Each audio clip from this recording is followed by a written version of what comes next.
여야 지도부가 오늘 노무현 전 대통령 서거 15주기를 맞아서 김해 봉하마을에 집결합니다. 21대 국회 막판까지 강대강 대치를 이어가는 중이라 발언 등을 통한 신경전도 예상되고 있는데요. 추도식을 앞두고 여야는 각각 메시지를 통해서 통합 상생과 노무현 정신, 검찰 개혁 등을 강조하면서 온도 차이를 보였습니다. 국회 취재기자 연결돼 있습니다. 박광열 기자. 네, 국회입니다. 네, 오늘 여야 정치권의 주요 인사들 노 전 대통령 추도식에 집결하죠. 네, 노무현 전 대통령의 서거 15주기 추모식은 오후 2시 김해 봉하마을에서 1시간가량 진행됩니다. 노 전 대통령이 2004년 소르본 대학교에서 했던 연설의 일부 구절인 지금의 실천이 내일의 역사입니다를 주제로 하는데요. 권양숙 여사 등 유족과 문재인 전 대통령, 정부에선 한덕수 국무총리와 홍철호 대통령실 정무수석 등이 참석합니다. 정치권에선 국민의힘 황우여 비대위원장과 더불어민주당 이재명 대표, 조국혁신당 조국 대표 등 여야 지도부가 한자리에 모입니다. 민주당과 조국혁신당은 22대 국회의원 당선자 전원이 참석해 추모할 예정입니다.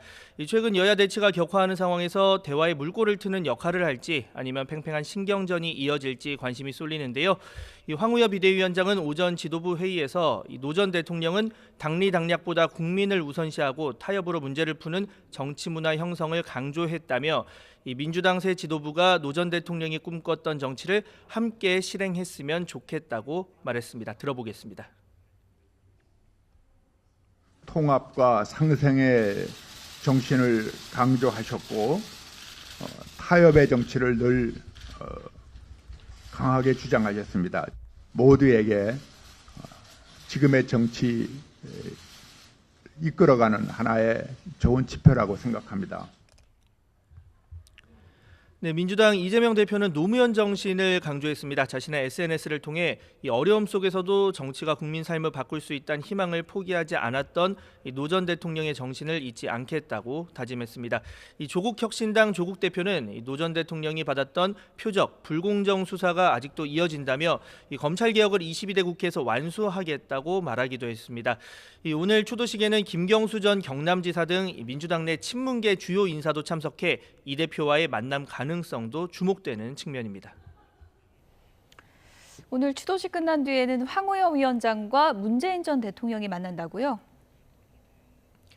네, 황 위원장을 비롯한 국민의힘 지도부는 추도식 이후 경남 양산 평산마을로 이동해 문 전 대통령을 예방합니다. 문 전 대통령 퇴임 뒤 여당 대표가 평산마을을 찾는 건 이번이 처음인데요. 당 외연 확장과 재건, 이와 함께 여야 협치의 중요성을 강조하는 차원이란 해석이 나옵니다. 실제 황 위원장은 최근 전직 대통령 묘소 참배에 이어 이명박 전 대통령과 종교계 인사를 만나는 등 광폭 행보를 이어가고 있습니다. 앞서 오늘 아침 민주당은 1박 2일에 걸친 22대 국회 당선인 워크숍을 마무리했습니다. 특검법 제표 결과 원구성 협상 등 강대강 대치 국면 속에 여당을 압박하며 전국 주도권을 놓지 않겠다는 의지를 재차 강조했는데요. 대통령 거부권 법안을 비롯한 개혁 법안을 속도감 있게 추진하고 해병대원 특검법 관철을 위해 역량을 집중하겠다고 압박의 고삐를 놓지 않았습니다. 들어보겠습니다. 정부가 손 놓은 민생개혁, 민주당이 책임있게 완수하라. 이번 선거에서 국민께서 우리 민주당에 171석을 주신 이유는 이렇게 분명합니다. 정부의 무능, 무책임, 무도함으로 상처받은 국민의 간절한 목소리에 민주당이 제대로 응답해야 합니다. 네, 민주당은 이와 함께 당원 중심의 민주당을 만드는 길에 더 노력하고 당원 의사가 반영되는 시스템을 확대, 강화하겠다고 결의문을 통해 밝혔습니다. 같은 취지로 이재명 대표는 노 전 대통령 추도식 이후 부산으로 이동해 당원들과 만나 당원권 강화 방안 등을 놓고 의견을 주고받을 예정입니다. 네, 최상병 특검법 재표결이 이제 닷새 남았는데 여야 모두 표단 속에 치열하죠? 네, 맞습니다. 부결 당론을 공개적으로 천명한 국민의힘 원내 지도부는 민주당이 특검을 고리로 한 탄핵 주장으로 정권을 흔들려 한다며 부당한 정치 공세란 취지의 비판을 이어갔습니다. 여야 합의 없이도 28일 본회의 개최와 재표결 상정 입장을 밝힌 김진표 국회의장에게도 날을 세웠습니다.